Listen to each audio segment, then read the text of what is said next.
I am Andreas Raptopolous, the CEO and founder of Matternet. Today we'll be talking about drone delivery and how it is destined to revolutionize how we transact goods every day. Hi everyone, I'm Greg from Pilot Institute. We train drone pilots all over the country. Hi, my name is Haye from DroneXL, where we cover all the drone news on our website. Welcome to the latest episode of the PiXL Drone Show, our weekly podcast where we talk to industry professionals about what they do in the UAS space. From professionals who use drone to fly inspection missions to public safety users or even drone light shows, you will learn on the PiXL Drone Show that drones are much more than just toys.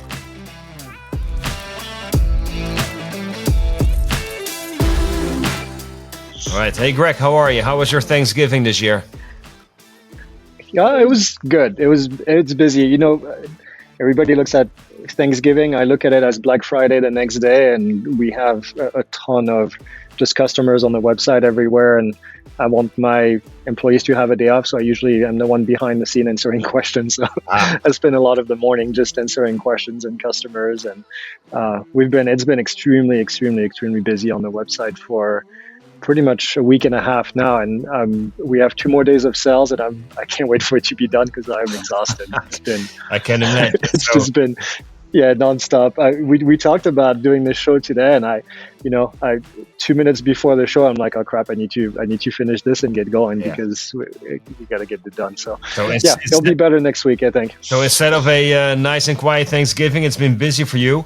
Would it have been helpful if we were to use a drone to bring the turkey to your house and kind of save your guys a little time, or is that not realistic? Well, on top of it all, we have a baby on the way. So my wife is pregnant, and then we weren't sure if she was going to be delivering before Thanksgiving or after Thanksgiving. So it's like the baby's still not here, although it's not due for another 2 weeks, but she was early with the other kids. So we didn't really plan anything fancy. We stayed at home. We had just something to put in the oven and get ready. And of course, we all get sick. So my wife got sick, my kids get sick, I get sick. So it's just been just been a total disaster of a holiday. So we kind of ate our food, all fell asleep pretty early and full of turkey, and then wake up the next morning for Black Friday. And then like the team that was up and running, we've just been nonstop for the entire day. It's just it's been fun. But I'm grateful. We did have good sales. We did have really good results. Lots of new students. So it's going to be an exciting time. So that's a nice segue. When we talk about delivering babies and delivering turkeys by drone, we might as well bring our guest in.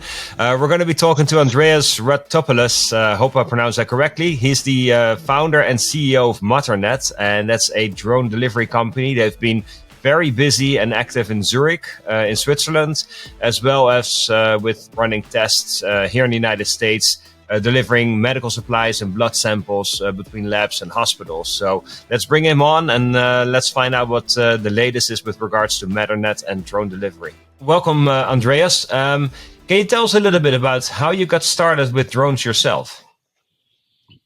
I grew up as an engineering household, being fascinated with everything that flies. The further it flies, the more fascinating it was. I ended up going to university studying mechanical engineering and aeronautics. And then I went off inventing a piece of technology, creating the first company out of it, which was nothing to do with aviation. Around 2010, I asked the question, has something changed in the technology landscape that would allow us to build a flying car differently? And I came across the DIY movement back then in drones, and I could see people just tinkering with code and sensors to create like these machines that could be aviating by themselves, small quadrotors, strapping cameras on them. And I remember thinking the first time I saw one of those that this is going to change how the world moves. It's going to change transportation, it's going to change logistics and how people move. So that's when I got hooked. That's awesome. So how did that turn into Matternet later down the road? In 2011, I was here in Silicon Valley at a place called the Singularity University at NASA Ames and spent the summer there. And the framework there was to really think about grand challenges that the world is facing today and ask the question if we can use exponentially advancing technologies to address them. I dove into extreme poverty and realized that back in 2011 there were over 1 billion people that lived in extreme poverty, and a big part of the why was really to do with the fact that transportation systems were broken in much of the developing world. So if a family has a healthcare emergency, it's very hard to address it because you can't really get them care, when they need it. And then for a family that produces, let's say, produce, and they want to take it to market, it's really expensive and very unreliable, right? So I thought that if we were to solve the issue of extreme poverty, we really have to think around, solving the problem of logistics and transportation. And already, I realized that you can go mostly anywhere in the world and have access to Wikipedia, but the divide still remains when you need to transport something physical. So I thought, what if the next big the next big network we built in the world was a transportation network? And what if we could dream of a future where all these countries that do not have adequate transportation systems today leapfrog their old building stage of civilization and go into the next paradigm in the same way that they've done with telecommunications. And many of these countries never really led copper lines in the ground, right? Could we do the same for transportation? So that was the main thesis. And then the idea of Matternet was born out of the idea of, okay, if this thing is going to scale, it needs to be autonomous. It needs to be a network. And what if we build the robotic physical equivalent of the internet, right? Where you can have a network not for atoms, for atoms, not for bits. And by the way, this is where the Matternet came from, a network for matter. That would allow us to transport things, as easily as we transport information today through the internet. A network to transport matter. I was just going to ask you where the name came from. I mean, maybe this is because I know you guys have a project running in Zurich in Switzerland. So every time I hear Matternet, I think Matterhorn, the mountain, but that's not the background. Thank you for explaining that. I can imagine, especially, it sounds like you had that vision very early on already in the drone industry. And I can imagine at that time, starting a drone company, a drone delivery company must have been quite advanced in terms of people understanding that concept. Can you tell us a little bit about the challenges of starting a drone delivery company and some of the hurdles that you had to overcome in the early days? Yeah, it was really, really hard. The word drone was known as a military word for the most part. And, the concept of drone as a personal device or as a toy wasn't yet really out there. The DIY movement was just getting started.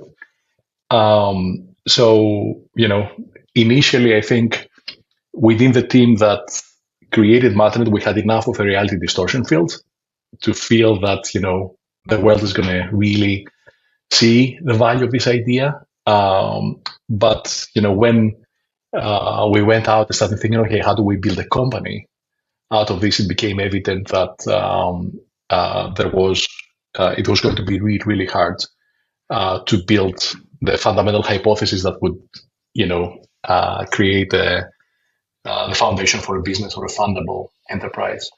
So I pretty much devoted the first 2 years of my involvement with Matternet at really trying to get the idea out there and really try to get,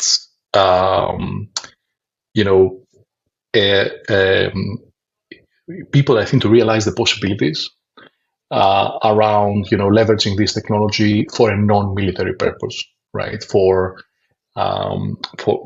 addressing a fundamental need and a grand challenge in society.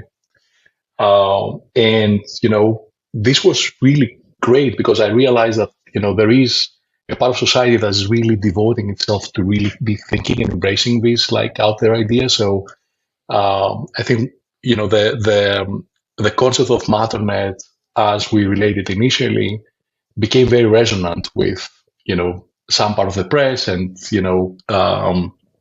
that gave us confidence to keep going. Eventually, I was invited to give a TED talk about this in June of 2013. And that TED talk became one of the most, I think, valuable tools that we had initially to convey the idea and even, attract business. Not strictly business, but really the first humanitarian opportunities that we engaged in as Matternet with the World Health Organization and with Doctors Without Borders. They really heard about Matternet through that TED talk and, got to imagine the possibilities and advocate within their organizations what this could mean for their operations. I gave this TED talk in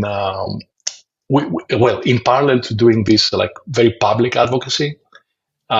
We also devoted quite a bit of time at trying to engage other companies in the ecosystem. And most of the companies that are now or have at some point in the past engaged in the space, we had talked to early on, and we were perhaps the first point of contact with this idea, right? So, so we're making this like public and this private stream at the same time. It so happened that when my TED Talk aired in November of 2013, it was just a week before Jeff Bezos, the Amazon CEO, talked about Amazon wanting to adopt that. And then, people that were seeing, this idea as having great potential, but, is it ever going to be commercially feasible? Now had, the CEO of a very successful company also saying that this could be really interesting and important for them. So things kind of took off after then, and we were able to raise our first investment in the company and start sort of building out technology from December of 2013. Wow. So it's interesting that you're talking about Amazon and other drone delivery companies that are doing what I look at as package delivery rather than what you guys seem to be focusing on, which is more healthcare based type of thing. And based on the question on what you answered earlier, when you said, the philosophy of the company is kind of to help people in areas that may not be getting the type of service that they should be getting. Was this something that you did by design initially, wanting to get into the healthcare rather than get into the package delivery? And then second part to the question, is the package delivery going to be the next thing that you want to get into, something less based on healthcare in general? Yeah. I think this is where perhaps like multiple streams converge. The first stream is, of course, the personal motivation and, what motivates each one of us. I had a personal experience in 2000 when my father was diagnosed with cancer. He was given like 3 months to live. And somehow, miraculously, we found ourselves at Mayo Clinic in Minnesota. He was given this experimental treatment, and then he lived for another 20 years.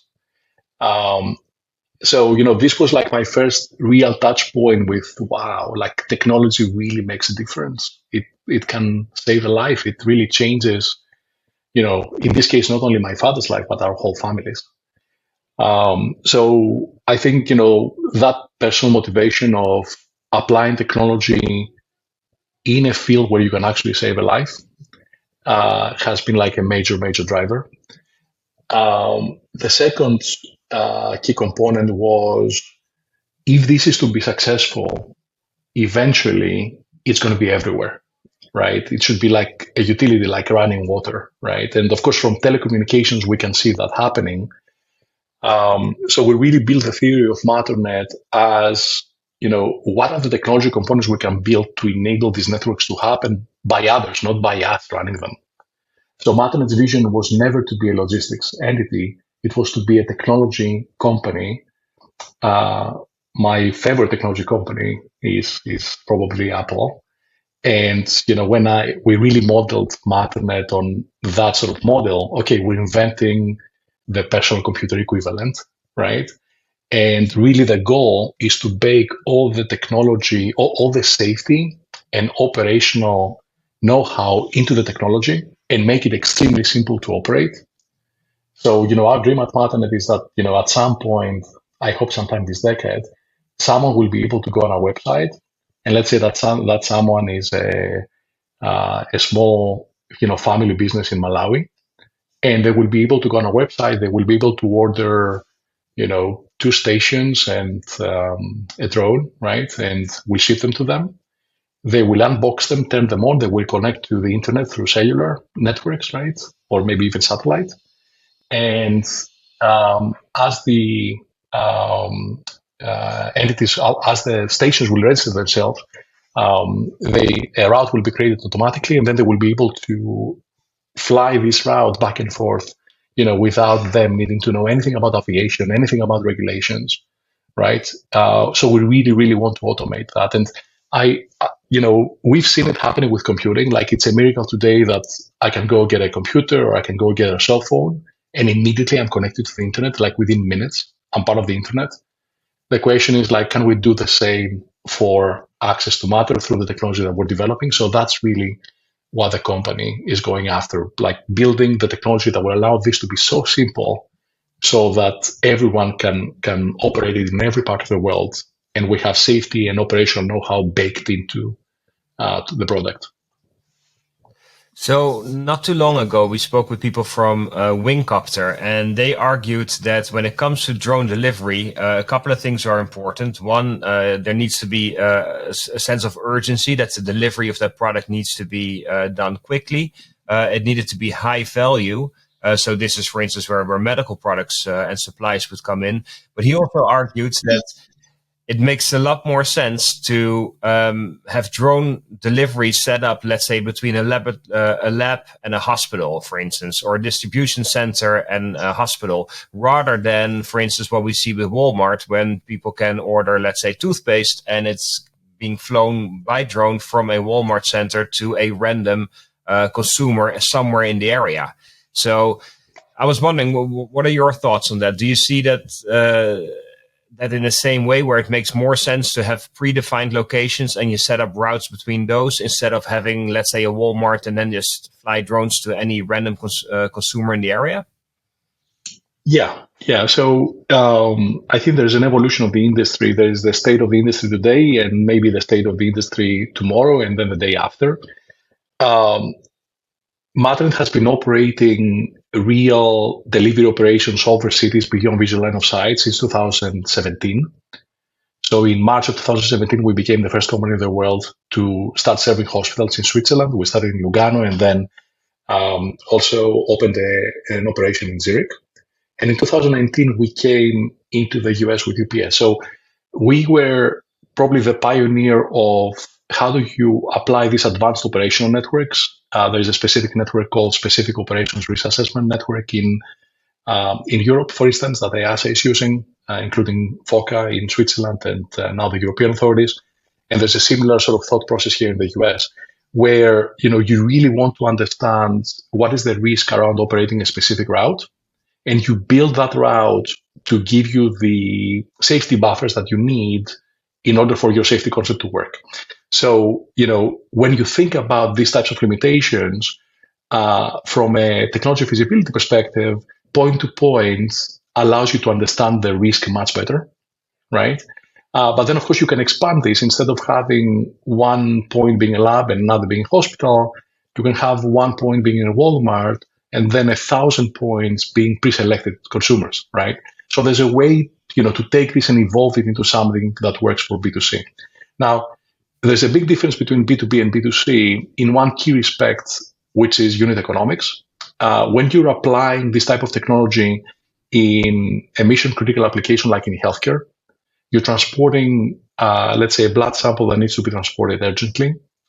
By the way, people generally underestimate how important this is in healthcare and how often does it happen in a healthcare system, right? So suffice to say, it's important, and it happens many times a day that someone will say, I need a blood sample that needs to go to the lab, now.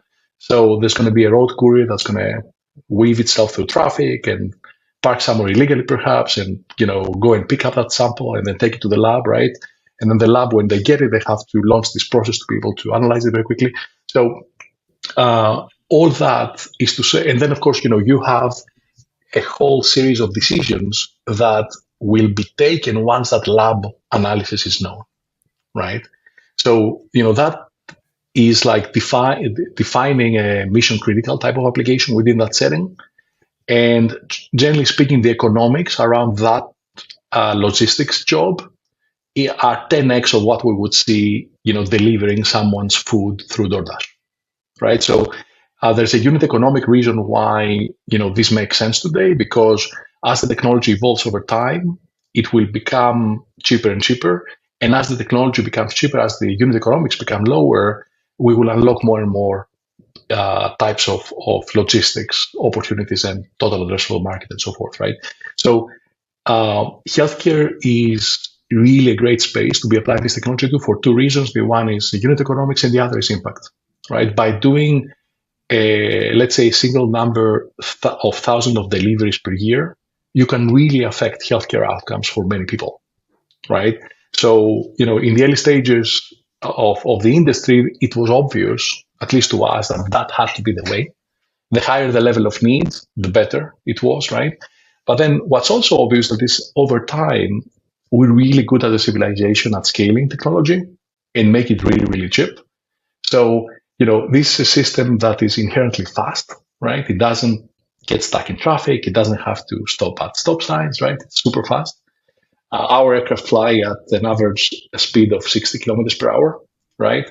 When you apply this to city scale, it's completely magical. You just don't expect that you will be from one side of the lake to the other in Zurich in 3 minutes. And you are, and say, how did that happen, right? Yeah.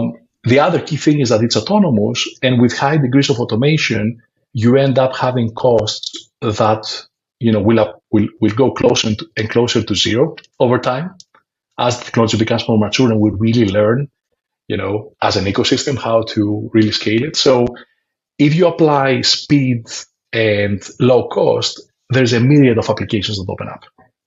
Right. So yes, we are in healthcare today. And for Matternet, that has been like 99% of our focus. We expect there's going to be other B2B mission critical applications that will be fulfilled through the system soon. And eventually B2C is the obvious destination. I say frequently to my friends here and colleagues at Matternet that, I order salad for lunch and I feel great that I ordered like a healthy lunch. But then there's a 2-ton car bringing that like 1 kilogram package. Yeah. And it's crazy that we allow to do this today. Like for the environment, it's just like not the right thing to do, right? So, you commit a human plus a 2-ton sort of piece of metal on the road. You take precious real estate on the road that should be used for human transportation to bring that salad, right? It doesn't make any sense. So eventually, I think anything that is like needs to be transported where speed matters. And where, you don't have the ability to aggregate. If you have 50 packages to deliver, a van is a really good way of doing it. But if it's like about the one package that you cannot aggregate and it's time sensitive, it's going to be natural that it migrates to that mode of transport. And, our vision is that this thing is just going to be completely, operating like a utility in our environments, right? We won't even notice it. 24/7, it's going to be quiet. You won't be able to see it or hear it, right? So, that I think creates possibilities not only to see applications that we can imagine today, but to also see like the next layer of applications and businesses that we can't even imagine today. Yeah. So you mentioned earlier Jeff Bezos from Amazon, and he said in 2013 that in 5 years' time, drone deliveries would be a routine occurrence, which would have brought us to 2018. We're in 2022 right now. At the end, when do you think that that B2C will actually become routine when it comes to drone deliveries? How much longer is that going to take? Yeah, from our own work in the industry, and of course we're deeply engaged with the regulatory ecosystem in the US and also in Europe. We're deeply engaged in technology development and understand the costs and the cost curve there and the unit economics and their evolution. And of course, we're very involved with customers. When you bring everything together, I think it's fair to say that in 3 to 5 years, we're going to see this type of technology scaling in B2C. When I look at what Wing and Amazon are doing, they're probably also pointing to that same period around 2027, 2028. Mm-hmm. And it's also, we can dive into any any part of the ecosystem that needs to be there, but like all the regulatory, I think, work that's happening is pointing to that timeline or sooner. And then, with scale, we're probably going to be able to get to unit economics that are very compelling also for B2C on demand. Do you foresee that what we're doing now, what you're doing now with drones, as far as healthcare, will be scaled up to the eVTOL, the electric vertical and takeoff and landing aircraft, to have air ambulance that's going to be an individual air ambulance that can go pick somebody up on the road and bring them straight to the hospital?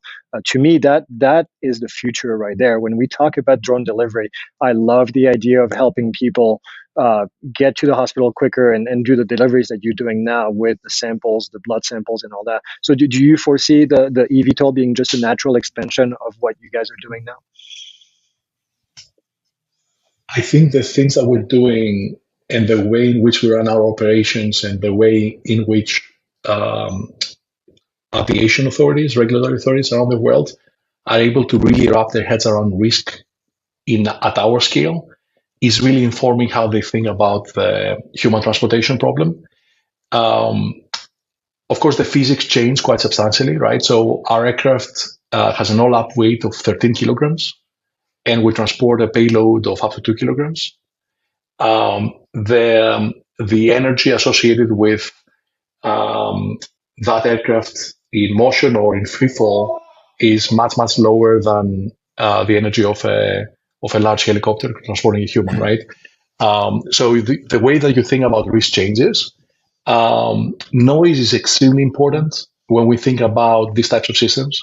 For our system, the sound footprint is really low. You almost can't hear it, right? You have to watch it first to find it, and then you can hear it. You can, hear it when it takes off or lands and it's close to you, but not when it's flying, right? So, will the eVTOL industry, the advanced aerial mobility industry, be able to solve for the noise issue? I think there is significant work that's happening there by different players, and there's reason to believe that they will be able to solve it. And then another big difference is that, Matternet is really focused on having the tiniest footprint that allows a building to be connected to Matternet, as we say. So, we want to connect the CVS store by taking like a single car parking space versus like having a big piece of land requirement or taking over the roof that you may not have access to and so forth. So, we really focus on tiny footprint when we sort of plug ourselves into a building. Handling the same issue for advanced air mobility is much harder. So you need to have like a skyports type of, plan and figure out how the city is going to work. And of course, different players have, proposed their own ideas in the space. So I think the problem of getting someone from, let's say, Mountain View, where I'm sitting today, to San Francisco is a much more complex problem to solve than the problem of taking a 2 kilogram package from where I'm sitting to San Francisco. But eventually, we're going to find our way into solving that problem as well. So I think I'm convinced that this class of transportation for humans as well will be established in the next few years. And some of the frameworks and the infrastructure, for example, UTM, that is needed to be developed for our class of aircraft to work autonomously will be used for that bigger aircraft as well.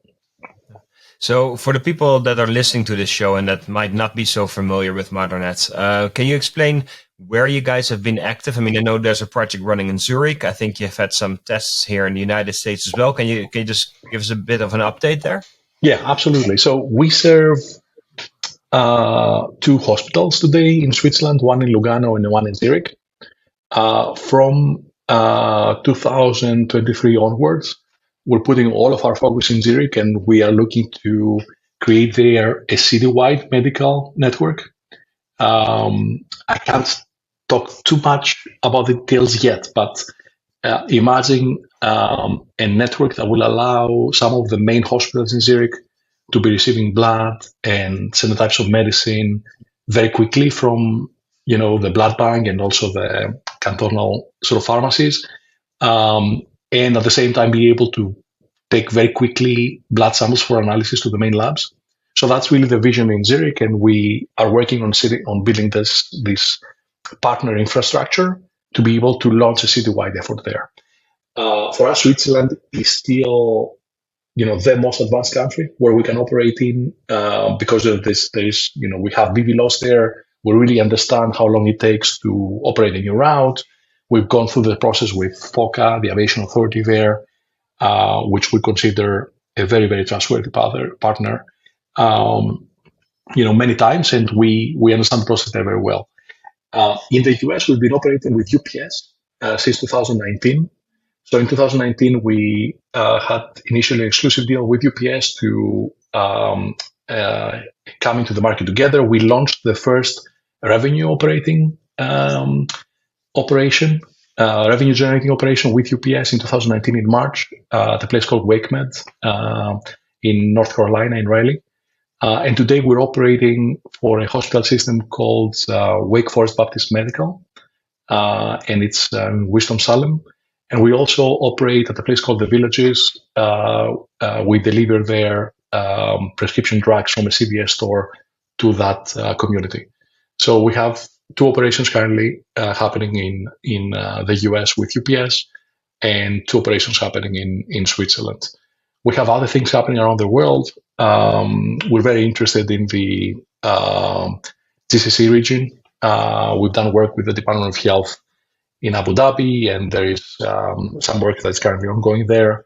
There's more work that's happening in the US, which I'm hoping we will be able to announce soon.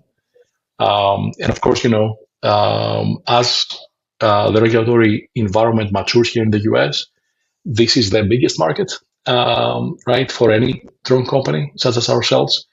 And, with our type certification and production certificate that was just awarded to us, first ones to get it, we're now able to really scale this technology here in the US and scale it with very trustworthy operational partners that are operating under 135.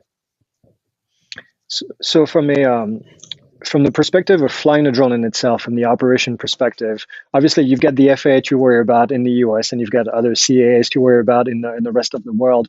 But in addition to that, drone can fly when it's pouring rain outside. The drone is going to be limited in distance when the wind is in the wrong direction.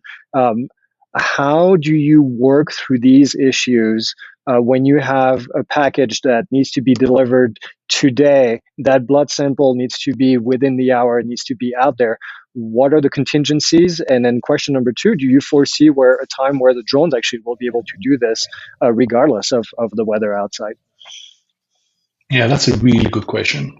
So when we look at how does this service become ubiquitous, we're looking at cost and availability, and you're touching on the second key item, which is availability of the service, right? So the way in which you determine availability is like, what is the capability of your machine, your aircraft, right? For example, our aircraft is able to fly in the rain. Other people's aircraft is not, and it has certain wind limits, right? But there is also a regulatory component to that. The fact that you're able to fly in the rain does not necessarily mean that the authority is ready to give you that type of approval. Yep. The authorities generally impose cloud ceiling limitations over cities, right? There's always conditions, for example, icing conditions. We have a customer in Berlin, and when we look at icing conditions in Berlin, so visible moisture below freezing temperatures, right? Then there's a certain single percentage, I think 5 to 6% of times that we wouldn't be able to fly when you look on a 24-hour basis. So in order to give, of course, a hospital system doesn't want to have to deal with that, right? They want to have a single supplier for their logistics services. So through working with our hospital partners, we understood that we have to have a backup system to do the transportation when the Matternet system does not fly. So when we approach a new operation, let's say in Berlin, we look at the limitations of our system and the regulatory limitations, and we look at historical data over the last 5 years, and we determine what is the availability of our service, right, today. And then we create a roadmap with the authorities to allow us to push this up to, let's say, high 90s% of the time requested that the service should be available. And then for the times that we cannot fly, we have to have a backup courier that is able to take on the jobs then. Obviously, there's different SLA. When we fly, it's a 15 or 20-minute delivery. When it's done through a backup system like a road courier or a bicycle courier, maybe it's a 3 to 4 hour window. Do you foresee ground robots becoming an actual replacement in case the weather is not good? Obviously, it would be slower, probably more dangerous because more susceptible to somebody hacking it or stealing it, or especially if it's blood or something that you really want to get there. Is that an option, do you think? It's not really an option when you're going across town. These ground robots, I think, are great when you have super local delivery problems, maybe in the 1 to 2 mile radius. But when you go like further, they're just too slow. I think their average speed is 66 miles per hour compared to 45 plus, which is our system. So you have quite a significant, and then of course there's limitation around their capability to cross highways, and so going across town with a ground robot, I think is really, really tough. Maybe in the future we're going to see road vehicles that will be able to do that autonomously. But I see that being further out than autonomy in the sky. So, in terms of being able to solve the problem today for our customers today, we need to rely on backup systems that are human powered. Yeah. And I know you do a lot of B2B, business to business deliveries at this stage.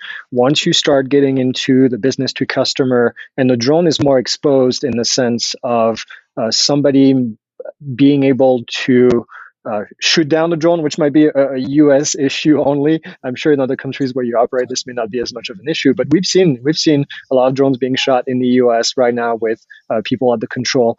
Is this something that you worry about? I call them sky pirates, that are going to go for loot and trying to get somebody's delivery or something else. Is there something in place that you have? Do you think it's not going to be a problem? What's the solution there?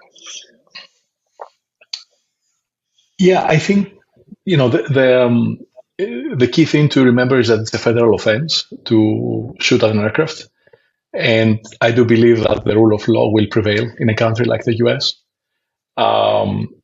It's never happened to us in any of our operations, right, to our aircraft, and I don't foresee it really happening. Will there be corner cases where someone tries to steal a package in the same way that they would steal an Amazon package from someone's porch today? Absolutely. That's going to happen, but I don't see it as driving the application of the technology. I see it as something that you have to deal with on the edges of the application. Yeah. And I think maybe this is the time for the sorry, Haye, just one more thought, and then in all years, you mentioned it's regulation, but at the moment, if we look at the history of drones being shot in the US, there's been zero applying the law. Actually, nobody has gone after anybody for shooting an aircraft down the sky. So my theory has always been that if a big drone delivery company like yours or like Amazon or anybody else gets a drone shot from the sky, I hope this will be the catalyst to finally go after the people that are doing this. This is just a kind of a side note, because we always mention the same rule that you just mentioned. You can't shoot a drone from the sky, but it happens and nobody does really anything about it. And that's something that I wish would change over time. And maybe we can make an example of someone in the future. Well, I think that, as we, as the ecosystem matures and, community also matures around the application, right? When you see a Matternet drone and you're thinking that it's probably transporting something mission critical for a patient, right? It would not only be illegal, it would be really immoral to sort of shoot it down. So, we are very clear on our stance when it comes to privacy and security, right? So, we don't carry cameras on our drone. We never take footage of the places that we serve. So, there's a qualitative difference with someone flying, a drone with a camera and just like being on somebody's backyard, right? So there's a privacy violation issue there, which we don't have at all in our system. We carry a certain tail number on our aircraft, and with remote ID, that tail number will be also broadcasted. So, I think that the steps that are being taken, and as people understand, the key distinctions around like a delivery drone versus a recreational drone, I think that's going to help in how we think about this type of system. So again, it has never happened to us, to one of our systems, even anywhere in the world, and I hope it doesn't happen. And of course, letting the community know what your stance is really important. Everyone who's involved in the space takes that seriously, I think. For example, before we launch an operation in Zurich, we always make sure that the city is aware, the canton is aware. There's usually some type of community, awareness event. I've seen, that Wing does a lot of the same work before they launch somewhere, and that goes a long way in trying to educate. Okay, how does this really work? Should be seen as a threat in any of the domains that are critical to the community that is serving, and sort of distinguish what are the facts from perhaps some assumptions that people have, and that I think goes a long way towards community acceptance and making sure that bad actors are singled out. Yeah. So shifting gears here a little bit, in September this year, you guys got the type certification from the FAA for the Matternet M2 drone. Can you tell us a little bit about what was involved in getting it, why that is so important? And I think there's also a news update when it comes to the certification, and maybe you can talk about that as well. Yeah, great. Thank you. On September 7th of 2022, Matternet became the first company in the world to be issued an FAA standard type certificate for our Matternet M2 drone system. It's the first time that a UAS is being issued a type certification. And in fact, I think it's also the first time that an electric aircraft is being type certified by the FAA. So it's a massive, massive milestone for the industry. It's a massive milestone for us. We started working with the FAA in 2018. I think in Q1 of 2018 is when our type certification application was formally submitted. So 4.5 years is what it took, and it's a very, very rigorous process. It involved like thousands of flight tests and very extensive documentation of the design of our system and the safety components of it, and it's a real heavy lift. It also helps to sort of distinguish our company from other companies in the space. In drone delivery, there's just many claims around quality, and customers don't really understand quality, right? Because it's easy to produce a video, it's easy to produce a demo. More sophisticated customers, try to dive into the type of operations that someone is doing. For example, Matternet has over 50,000 flights on our system already, right? And we have thousands of flights over cities, commercial flights. And, so there's information in that, but it's a next level, I think, type of distinction. When you go through type certification process with the FAA, that's one of the most rigorous design validation processes in aviation today. So very, very important milestone. And then late November, we also became the first company in the US to be issued a production certificate. So the FAA has inspected our facility here, our processes, our quality management system, and has issued us, again, the first in the US UAS production certificate. So that means that we can now, we don't only have a design that is deemed to be safe and reliable to be operating at scale over people here in the US, but we can also produce it. And production is happening here in our headquarters in Mountain View. So very, very excited about both those things. And of course, these combined together, they really create conditions for scale for us in the US. So we have a very strong partnership with UPS, which we're looking to expand further. We're also very, very excited to be serving the ecosystem through other channels. Hopefully in 2023, next year, we'll be able to talk more about that. Well, congratulations, first of all. I mean, getting those certifications from the FAA is definitely not an easy process as far as we know. If your drones are manufactured here in the US, would it make sense for you guys to see if you can become one of the blue SUAS drone manufacturers as well? Or is that not something that's on the radar? It may make sense, yes.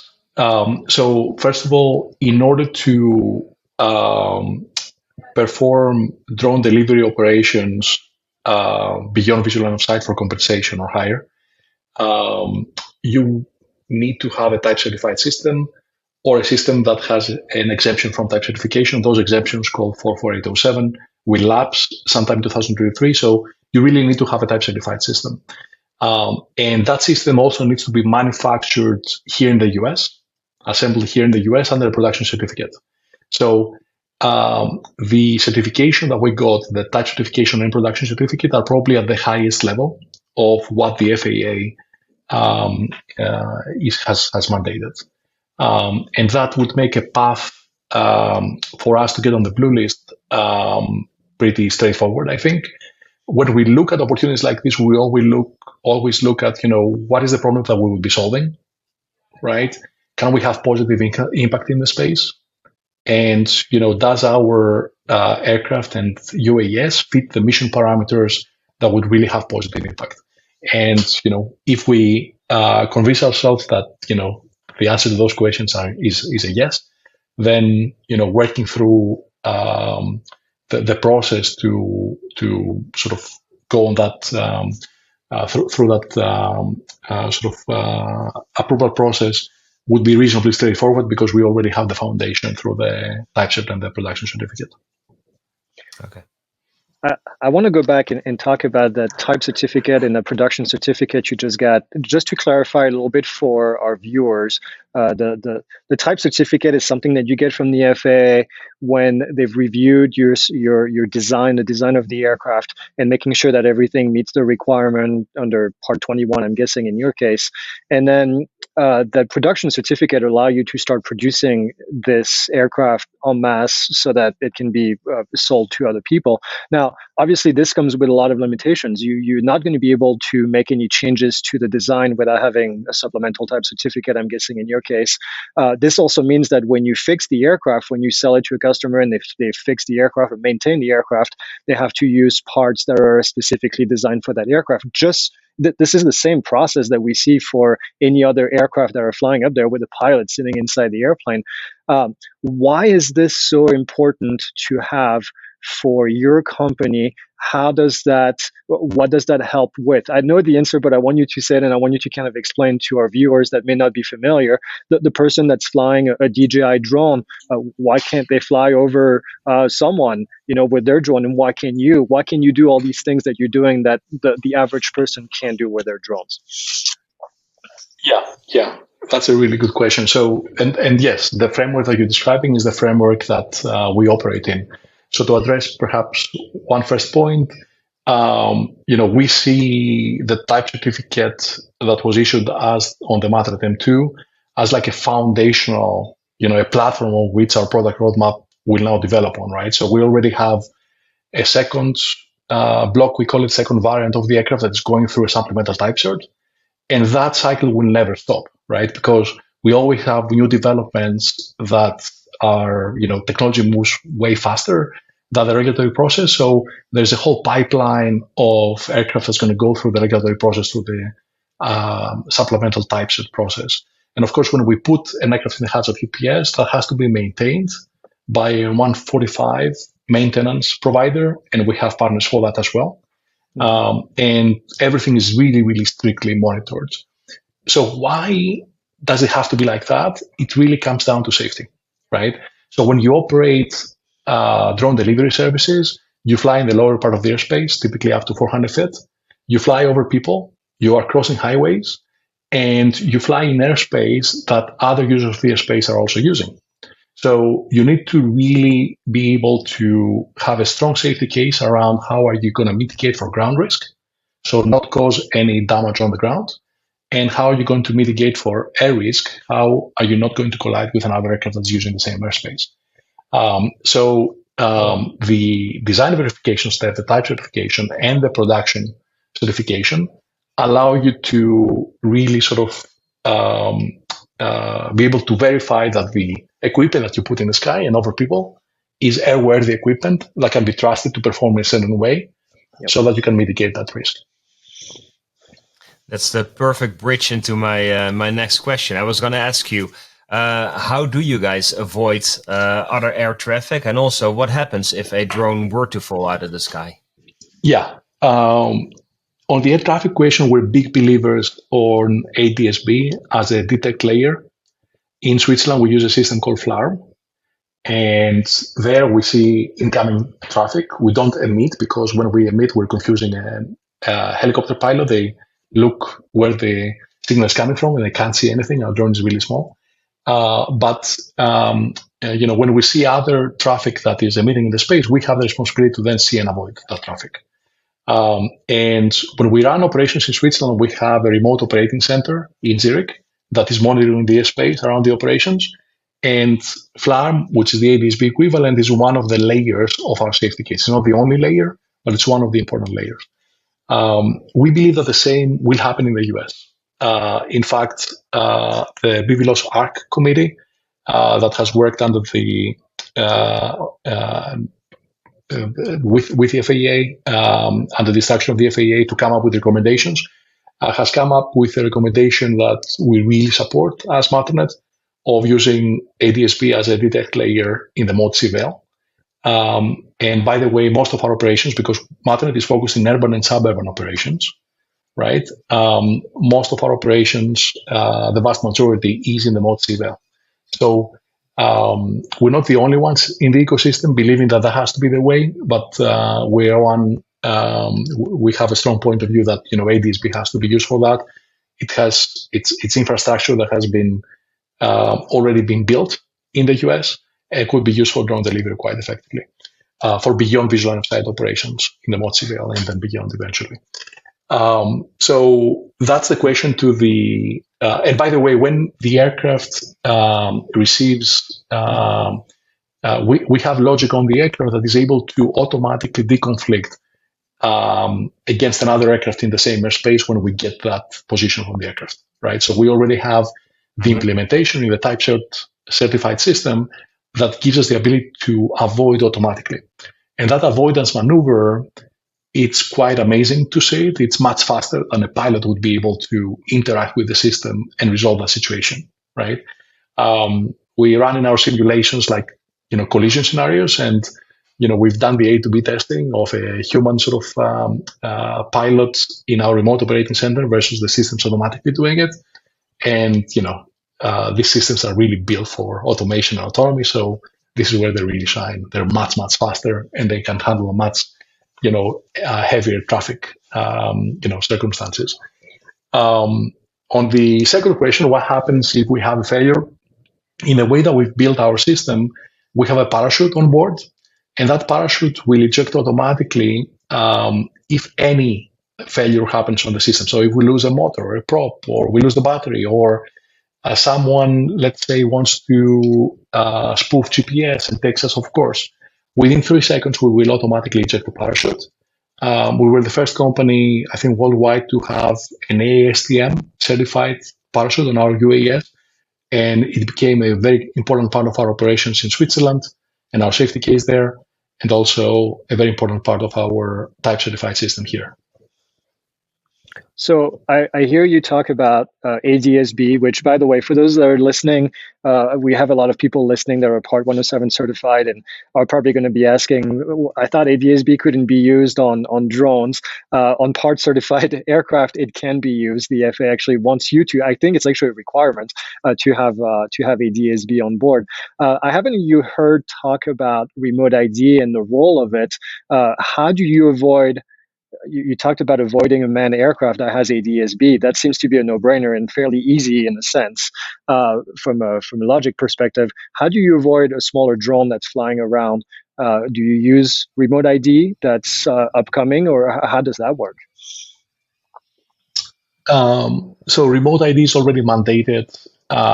Any product any aircraft that we ship out of our facility after, I believe, September 16th of next year, of 2023, has to have remote ID, and it's already embedded in our systems.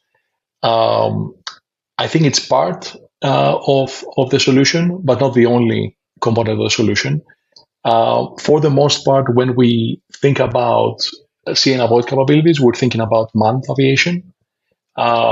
But for an aircraft that is emitting, we have the capability to see and avoid automatically. I would like to know more about the kind of drones that you use. So we know the Matternet M2. Can you tell us what kind of drone it is, at what elevation it would fly, what altitude, the speed, the payload, and also perhaps because it's a quadcopter, why you guys decided to go for a quadcopter style drone versus a fixed wing aircraft? Yeah, really good question. So I'll start with the second part of the question.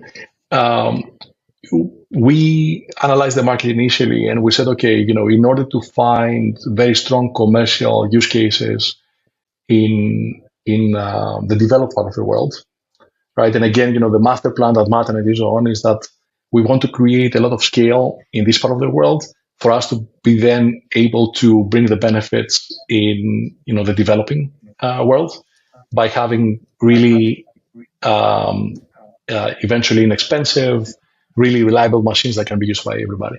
So when we look at this part of the world, then 80% of the market is in urban, suburban areas. And when you look at the transportation problems there, they are not generally long-distance transportation problems. Within 20 kilometers, which is our range, 13 miles to 12 and a half miles, we're able to solve most transportation, most logistics needs for our customers in urban and suburban, right? So this is really the key to defining our sort of mission characteristics. The second key part is that we have payload capacity of 2 kilograms, 2.5 pounds. Why is that? Most medical items are lightweight, and I think over 85% of what Amazon ships is below 2 kilograms, right? Over 85%. So in order to solve the medical delivery problem, we need an aircraft, our aircraft, which is 2 kilograms, 20 kilometers, is able to solve that mission. And the same aircraft can solve the last mile delivery mission for e-commerce. That allows us to have, so then the question is like, how can you have many of these aircraft in cities, right? And our mission became to develop the smallest, most precise, lightest, quietest aircraft that we can put in the sky over a city. So we can have many of them without, creating, like with high probability of community acceptance. So that's how the Matternet system was developed, right? It's really, focused on urban, suburban environments. And we can get the range that we need through a hovering platform. And with a multi-rotor, you're able to do things like precision landing really well. So, real estate is really precious in an urban and suburban environment. So, that allows us to have a tiny piece of land from which we take off and land. And we have specific technology to allow us to do precision landing, for instance. And then when this system is airborne, it's very precise. It stays within a very strict geofence over a city. And then it's also very, very quiet. These systems fly at typically 300 to 400 meters above ground level. We can fly at very high elevations. We've done missions even in the Himalayas, where we started from Bhutan. But we always track the terrain, right? We always want to stay 300 to 400 feet above ground level.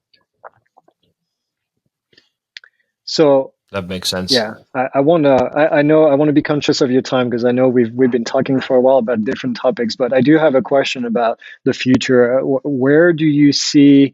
What are the trends that you see coming around the corner, or maybe in the next 5 years, that really get you excited? What are the things that we should be looking forward to in the future regarding drone and drone delivery and transportation?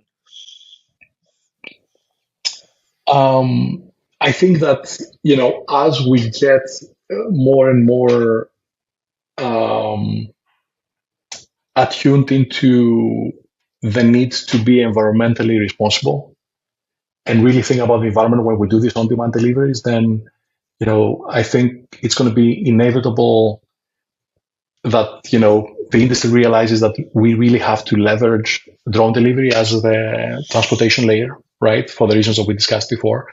I believe that autonomy in the sky is going to happen faster than autonomy on the ground, right? So we're going to see our systems at scale faster than we will see, cars doing delivery, automated delivery, for instance. So, the key thing for me right now, I think that, the foundation has been built. Everyone in the space is looking at the FAA and the EASA to really, continue sort of creating that foundation for BVLOS flight, fully autonomous flight, so we can really scale our services and bring the unit economics down. So as far as trends are concerned, I think that, we benefit from all the trends that, are behind the electric revolution. As batteries get better and better, our systems will become lighter, which will make them even quieter. It will make them, having longer range where that's needed. As we and others iterate on how to apply this type of solution in our urban and suburban environments, I think we're going to see different types of innovation. For example, at Matternet, we've developed a drone pod, a station on which the drone can land automatically and swap a payload and battery. And we think that this is going to be really important for healthcare and other B2B applications, but it's also going to serve our cities. Our vision is that one day we should be able to go to LA and see 500 to 1,000 of those stations in city streets on corners, right? And of city streets, and people be able to sort of pick up and deliver packages through those. These are some of the things that we're looking forward to. And of course, technology sensors will become better and better over time. So I think the capability will keep on sort of expanding over time. Maybe we can edit in a short video clip of the drone stations you're talking about. I mean, a lot of people are already familiar with drone in the box concept, but I think your design is more like a drone in a flower almost, the way it opens up, and it's very special to watch for sure. So maybe we can put that in here. Very happy to. I think we're pretty much at an hour right now. We have our last question for you. If you, let's say this coming Saturday, beautiful weather, what would be your favorite drone to fly if you're just going to fly a drone for fun? I'd love to say a Matternet M2, because, when you see this aircraft flying autonomously, we have our test site up here close to Auckland, for instance, and when we invite customers to see them, they can see like 4 or 5 systems flying at the same time, and it's like a choreography. It's really, really beautiful to see it. So I would choose this any day of any Saturday of the month. Beyond that, we do have at home, and my kids enjoy flying a small DJI. And when we go to on vacation in Greece or elsewhere, we love just taking that view from the sky. It's a different perspective that we always enjoy seeing. Awesome. Well, thank you so much, Andreas, for being on the show today. It was really interesting to listen to you talk about Matternet, and to understand where you guys have come from and where the future is when it comes to drone delivery. Thank you so much for joining us today. Well, it's been a pleasure being here. Thank you so much for having me.